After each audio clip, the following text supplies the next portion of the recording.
welcome to the Great Detectives of Old Time Radio. From Boise, Idaho, this is your host, Adam Graham. If you have a comment, email it to me, box13@greatdetectives.net. Follow us on Twitter at Radio Detectives, and become one of our friends on Facebook, facebook.com/Radio Detective. Today's program is brought to you in part by the financial support of our listeners. You can support the show on a one-time basis at support.greatdetectives.net.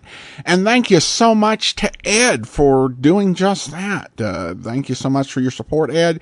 You can also use the Zelle app. Send to box13@greatdetectives.net. or by mail to Adam Graham, P.O. Box 15913, 15913, Boise, Idaho 83715. In addition, you can become one of our ongoing Patreon supporters for as little as $2 per month, and I want to welcome our latest Patreon supporter. Thank you to Richard, supporting us at the rookie level of $2 or more per month. Thank you so much for your support. All right, well, now it's time for today's episode of The Man Called X. There were 2 lost episodes in between this week's and the last one we played. The original air date is November the 2nd, 1947, and the title is Ashes to Ashes. You're twice as sure with 2 great names, Frigidaire and General Motors.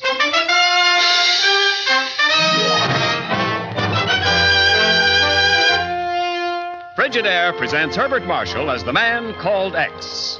Wherever there is mystery, intrigue, romance, in all the strange and dangerous places of the world, there you will find the Man Called X.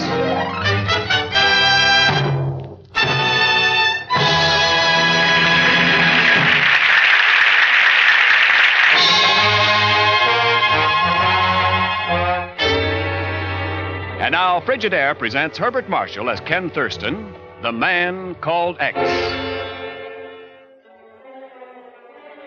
In a government office in Washington, D.C., a moving picture is being shown to a select group of men. A top-secret film made at heavily guarded radar testing fields in the Arizona desert. The important test of the electronic brain in this radar-guided airplane is the landing. No personnel was aboard during these shots. The electronic brain performed all functions. Mr. Thurston, the possibilities of the electronic brain are almost limitless. Yeah, Colonel. For both good and evil. Why, what do you mean by that, Thurston? I just think what might happen if that little device fell into the wrong hands. The men you see now are some of the foreign scientists brought to this country to work with us in developing this remarkable invention. They, as well as our own experts. That man in the film, left at the end of the second road. You know that man? Why, yes, Thurston. That's Professor Hosmer. Hosmer? A famous French scientist now working at the Arizona testing grounds. Colonel, 3 years ago in France, I was caught in a bombing raid. So was Professor Hosmer. He didn't come out alive.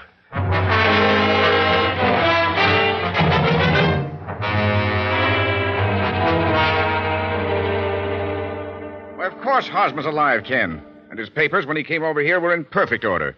Chief, I tell you, I saw his laboratory in Calais blown to bits. His death was never reported for security reasons. Well, then who's the man you saw in that picture? The one supposed to be Hosmer? That's just it. I don't know. That's why we got to check on this thing. Yes, Ken, maybe you've got something there. The electronic brain is our secret now, for use in peacetime aviation. But if it got into the wrong hands, it could be turned into a terrible weapon for destroying lives instead of saving them. Ken, you're right. Okay, then, Chief. I'm heading for Arizona.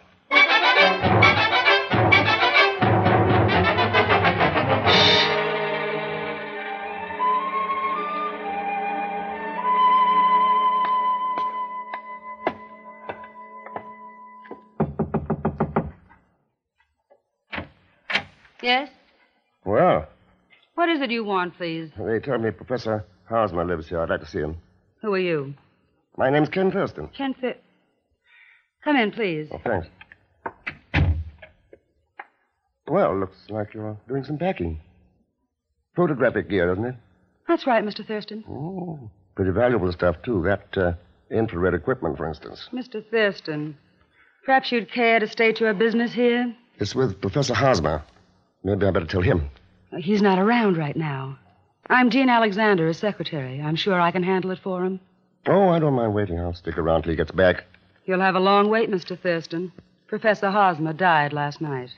Huh? Pretty sudden, wasn't it? Very. Heart attack. There was nothing his physician, Dr. Brenner, could do to save him. It was a great shock to us. Yeah, I can see it's still a tough way to talk about it. Took you long enough to tell me. At least I should pay my last respects. Where can I see him? I'm afraid you can't, Mr. Thurston. According to the wishes of his sister, Evelyn Hosmer, the body has been cremated. The ashes were shipped to her in San Francisco this afternoon. Oh. Well, thanks anyway. I'd say goodbye, only I think I'll be seeing you again. Quite soon, Miss Alexander. Will you? I don't think I'd advise you to try it, Mr. X.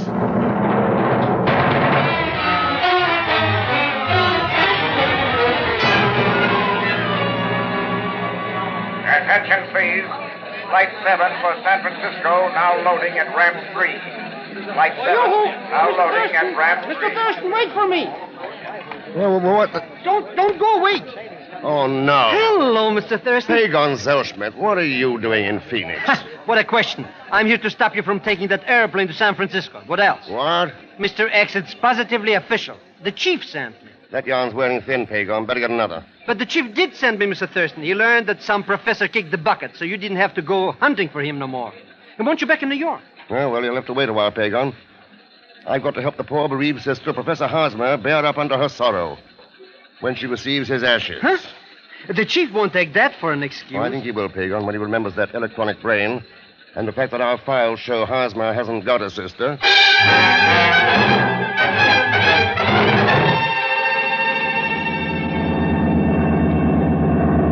Mr. Thurston, why are we flying to San Francisco? It's the wrong direction. New York is on the west coast. If you don't think this is the right direction, ask Miss Jean Alexander. You mean that cute little cookie sitting up ahead there? Yeah. See you later, Pagon. Mr. Thurston! Hello, Miss Alexander. I was wondering if you were going to annoy me, Mr. Thurston. If you want me to say that he stops annoying you, Jean. That won't be necessary, Dr. Brennan. He's going away. Dr. Brenner. Oh, yes, Professor Hosmer's physician. Well? Must have bothered you quite a bit to sign his death certificate, or did it? Rest assured, Thurston, there was nothing wrong with that diagnosis. I'd stake my reputation on it. A post-mortem would easily bear me out. Pretty safe bet, isn't it, Doctor? I never have heard of a successful autopsy on a pile of ashes.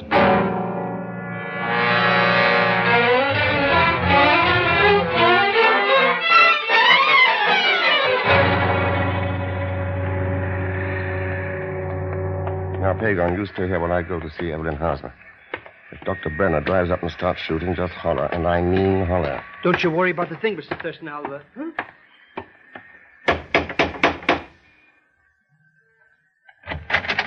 Hello, Mr. Thurston.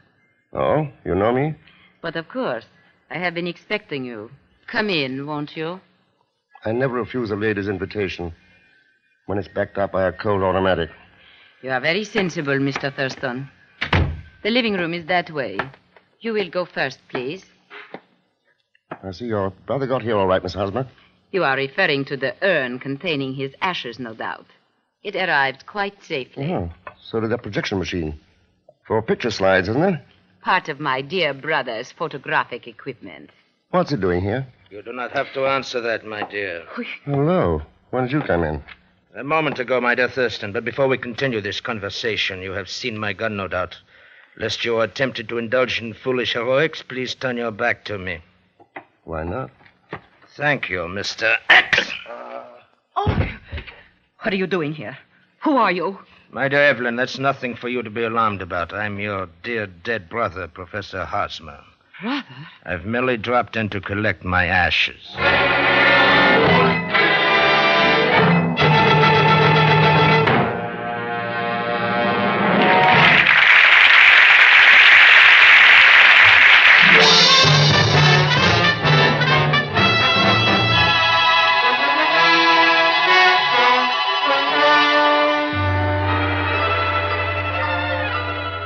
And now to continue with Frigidaire's Man Called X, starring Herbert Marshall. It's a few minutes after the startling appearance of Professor Harzma in the apartment of his sister Evelyn. Ken Thurston is just starting to come. Wake up, Mr. Thurston. Please wake up. Why do you have to lie there like a dead corpse? Pagan. That's right, Mr. Thurston. Pagan. Where are the others? That Evelyn Harzma came running downstairs a few moments ago with her grandfather, so I came running up and found you out like a dark light. Yeah. Only that grandfather was Professor Harzma. But he's dead. The real professor, yeah. He died in Calais 3 years ago. The man you saw was his half-brother. Oh. He came over here on the dead professor's papers and wangled his way into the electronic brain project. Huh? He was once suspected of selling military secrets to the enemy.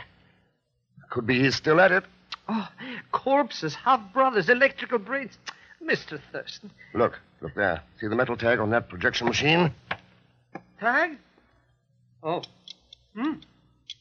Patterson's Golden Gate Photo Service? Yeah. That's where we're going to answer your questions.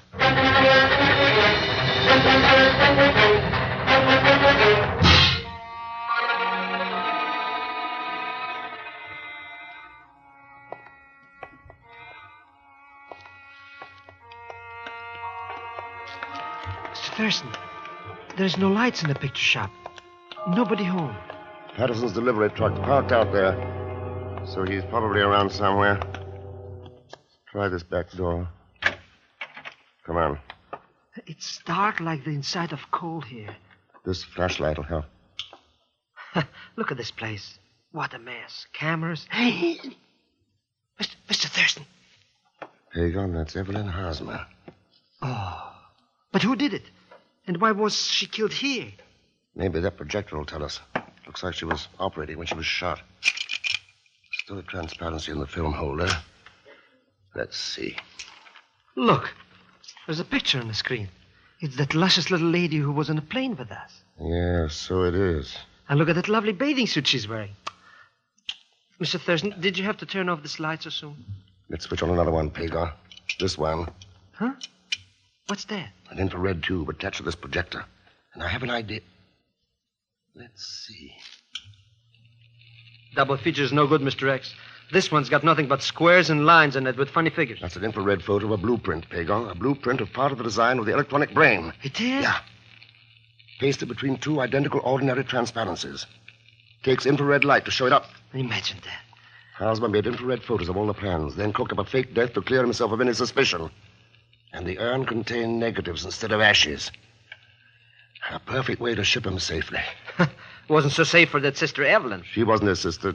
Just someone they'd hired. Because she had the same name. To help him tripping up anyone who got suspicious and might have checked on him. Yes? Mr. Thurston. Mr. Thurston, somebody's coming in the front door. Yeah, quiet. Okay, I've got the negative.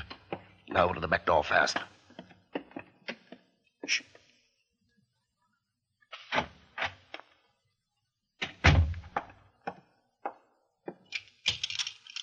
that fool. There's nothing in the machine.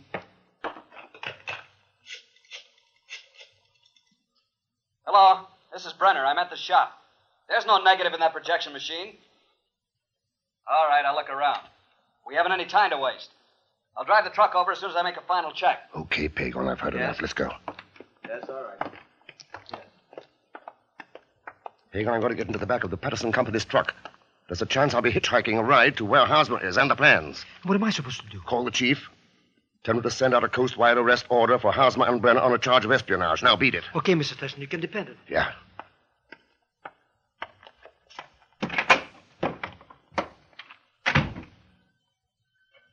No, it's too dark in here to see, but that perfume tells me I've got company in this truck. Is that right, Miss Alexander? Yes, that's quite right. Won't you sit down and make yourself comfortable, Mr. X?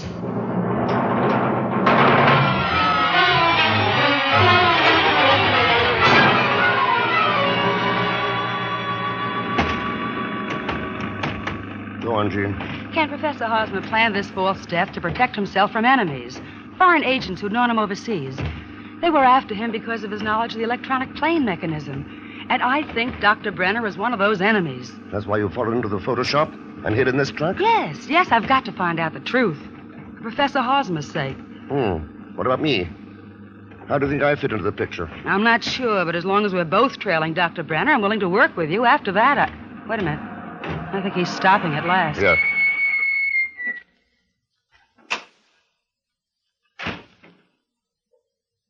Ken, what if Brenner comes back here before we get out? And somebody's liable to get hurt.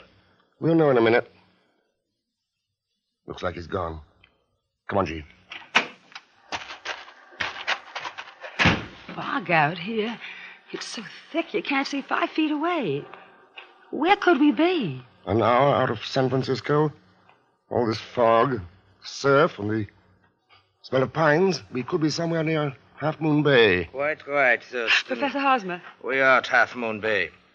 Unfortunately, the fog prevents you from seeing it, but I can tell you that it's a beautiful place in which to live. And even a beautiful place in which to die.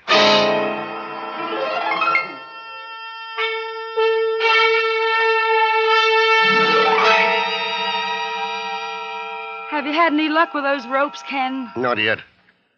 It's so dark in this room, I can't even see if there's anything around that might help. Do you think he'll keep us in this old house very long? I doubt it. The films are no good to him until he gets them out of the country somehow to sell. If we... Listen.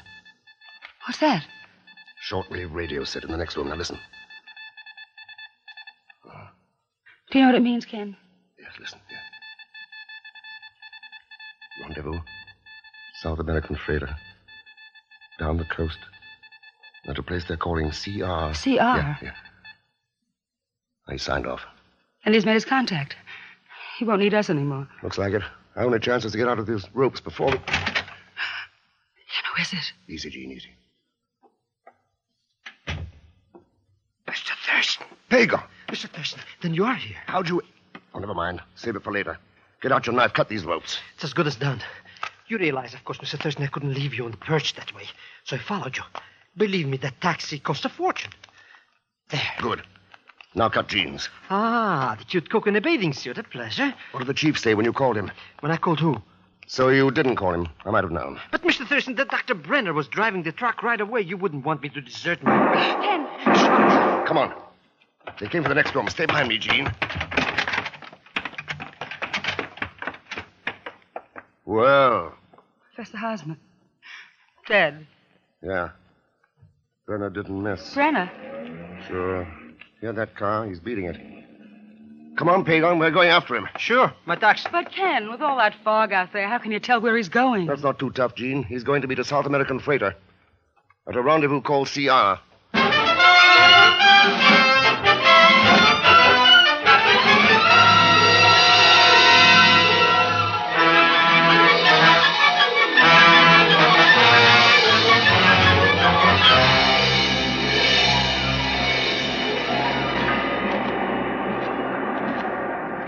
This is it, Pagan. The Cape Reseda Lighthouse. And you think that Brenner the Good is out here? It figures. Down the coast from Half Moon Bay. CR for Cape Reseda, and there's his car. Here. Look out to sea. There, where the wind's lifting the fog. You mean that little light out there? Blinking on and off? Yeah. The freighter is signaling its position. And there, up in the tower, an answering light. That's where Brenner is. Come on, Pagan.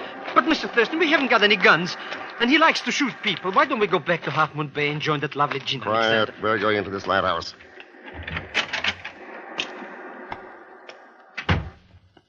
There's no lights in here, except from the top of the place. Yeah. The light tower. And that's where Brenner is. Where's the lighthouse keeper? This is an automatic light. Come on. Up the stairway. But it's 2 stories high up there. I get dizzy in high places. A kleptomaniac, you understand. Oh, Mr. Thurston. Who is it? Who's down there? It's him. He's seen us. Who's there, I said? It's Thurston, Brenner. Thurston? That's right. I'm coming after those films. You're wrong, Thurston. You'll never live to get them.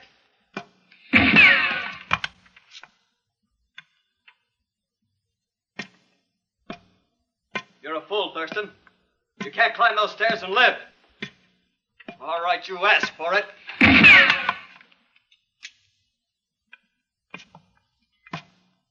You're mad, Thurston. Go back. All right, you've had your last chance. This time you're close enough so I can't miss. So you wouldn't listen to me. All right, you see how you got paid off.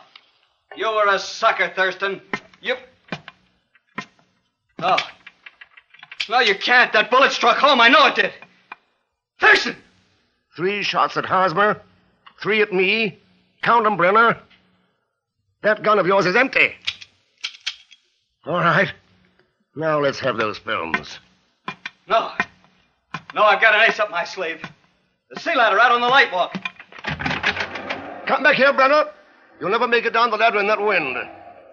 You haven't won yet, Thurston. Brenner, that ladder's as slippery as ice. You can't make it. Goodbye, Thurston. I've taken the last trick after all, like. Thurston! My foot slipped. Help, I'm going to fall. I'm going to... Ah! Yeah, the last trick, Brenner. The very last. Mr. Thurston! Mr. Thurston! Oh, there's blood on your sleeve. I'm all right. Oh, that Dr. Brenner. What happened to him? Where'd he go? Into the sea, Pagon. Then he's gone for good. And Professor Hosmer is gone, too. Ha! There's nobody else left for us to worry about. Oh, no, Pagan. Huh? As long as there are men on Earth like Hosmer and Brenner, there's plenty to worry about. It's not the film they killed for that matters. It's a more tragic film. The greed that covers the eyes of men like that blinded them to the fact that peace is the salvation of mankind. They've got to be made to see that. All of them.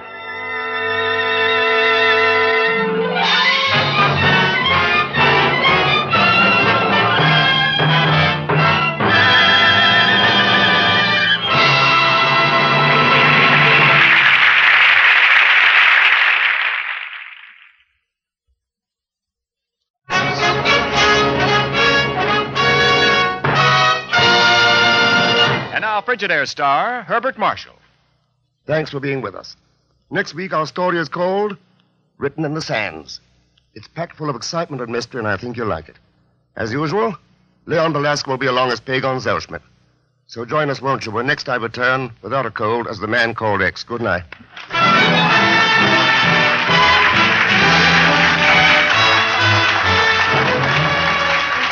Frigidaire's Man Called X is directed by Jack Johnstone, with music composed and conducted by Johnny Green. Tonight's story was written by Sidney Marshall.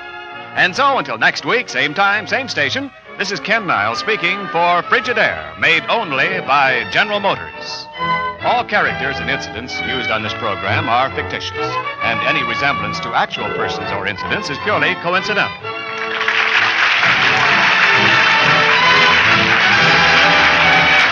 This is CBS, the Columbia Broadcasting System.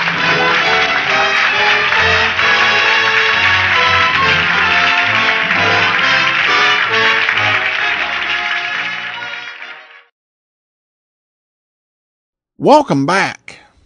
I think it should be a hard and fast rule that the first time somebody identifies Ken Thurston as the Man Called X, a dramatic beat is appropriate.